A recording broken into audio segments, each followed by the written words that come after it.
Haleluya. Selamat pagi saudara-saudara yang dikasihi oleh Tuhan. Mari sama-sama kita kembali merenungkan firman Tuhan pada pagi hari ini.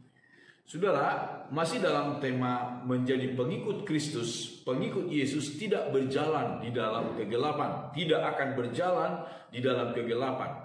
Yesus berkata di dalam Injil Yohanes pasal 8 ayat 12, barang siapa mengikut aku, ia tidak akan berjalan di dalam kegelapan, melainkan ia akan mempunyai terang hidup.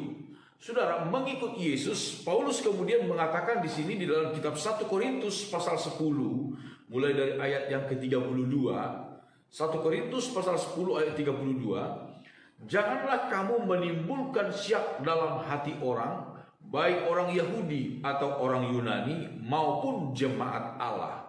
Sama seperti aku juga berusaha menyenangkan hati semua orang dalam segala hal, bukan untuk kepentingan diriku, tetapi untuk kepentingan orang banyak, supaya mereka beroleh selamat. Ayat pasal 11 ayat 1, jadilah pengikutku sama seperti aku juga menjadi pengikut Kristus. Saudara-saudara, Paulus menampilkan dirinya, menyatakan dirinya, bersaksi bahwa dia sebagai seorang pengikut Kristus. Dia meminta supaya orang-orang lain, jemaat Allah, jemaat di Korintus juga untuk mengikuti teladannya. Sebab dia berkata, aku mengikuti teladan Kristus. Dalam hal apa?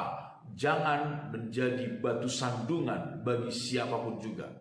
Karena alasan apapun juga. Di sini dalam konteksnya dalam soal makanan, saudara-saudara. Dalam soal makanan, jangan menjadi batu sandungan. Tetapi untuk alasan apapun juga, Paulus berkata dia berusaha untuk menyenangkan hati semua orang.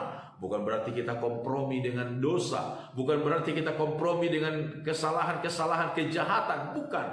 Tetapi berusaha untuk menyenangkan hati semua orang, artinya tidak menjadi batu sandungan. Kalau hal-hal yang tidak terlalu prinsip, saudara-saudara, tidak mengapa kita berkompromi. Tetapi kalau hal itu memang merupakan satu prinsip, dosa atau tidak, kita harus tegas menyatakan iman kita, menyatakan diri kita sebagai pengikut Kristus. Di sini Paulus berkata, jadilah pengikutku sama seperti aku juga menjadi pengikut Kristus. Betapa penting kita untuk menjadi pengikut Kristus, tidak membuat batu sandungan bagi orang lain. Yesus pun, saudara-saudara, di dalam pelayanannya dia mengatakan demikian kepada Petrus. Ketika Petrus ditagih oleh pemungut bea untuk bait Allah, Petrus ditanya, apakah gurumu membayar bea? Petrus dengan spontan dia menjawab, ya, kami membayar. Lalu kemudian Yesus bertanya kepada Petrus demikian. Ayat yang pasal yang ke-17, Injil Matius pasal 17, ayat yang ke-26, ayat 25 saya baca mulai. Jawabnya, memang membayar. Dan ketika Petrus masuk ke rumah, Yesus mendahuluinya dengan pertanyaan, apakah pendapatmu Simon? Dari siapakah raja-raja dunia ini memungut bea dan pajak? Dari rakyatnya atau dari orang asing? Jawab Petrus, dari orang asing. Maka kata Yesus kepadanya, jadi bebaslah rakyatnya. Ayat 27. Tetapi supaya jangan kita menjadi batu sandungan bagi mereka, pergilah memancing ke danau, dan ikan pertama yang kau pancing, tangkaplah dan bukalah mulutnya, maka engkau akan menemukan mata uang 4 dirham di dalamnya. Ambillah itu dan bayarkanlah kepada mereka, bagiku dan bagimu juga. Saudara-saudara dikasihi oleh Tuhan, di sini Yesus dia memberikan sebuah pertanyaan kepada Petrus. Di zaman itu, kira-kira dari manakah raja-raja dunia ini memungut bea? Dari rakyatnya atau dari orang asing? Maka pada masa itu adalah dari orang asing lah bea dipungut. Itu sebabnya Yesus pun dari situ sebenarnya mengatakan bahwa dia sebagai anak Allah berhak untuk tidak perlu membayar bea untuk bait Allah.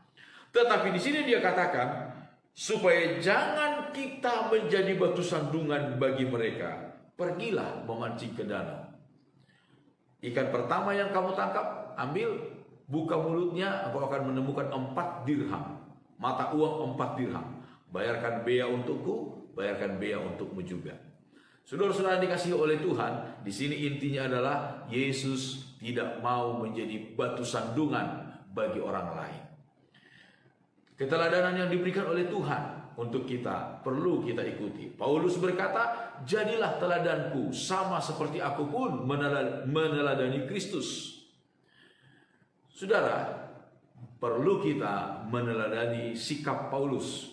Dia berusaha untuk menyenangkan semua orang. Sekali lagi, ini bukan kompromi dengan kesalahan, dengan kejahatan, dengan dosa orang lain, tetapi berusaha untuk tidak menjadi batu sandungan. Biarlah kita menjadi berkat, menjadi kesaksian bagi orang lain untuk kemuliaan nama Tuhan kita Yesus Kristus. Amin. Tuhan Yesus memberkati kita semua. Mari sama-sama kita berdoa. Bapa kami dalam sorga, segala pujian syukur kami naikkan kepadamu.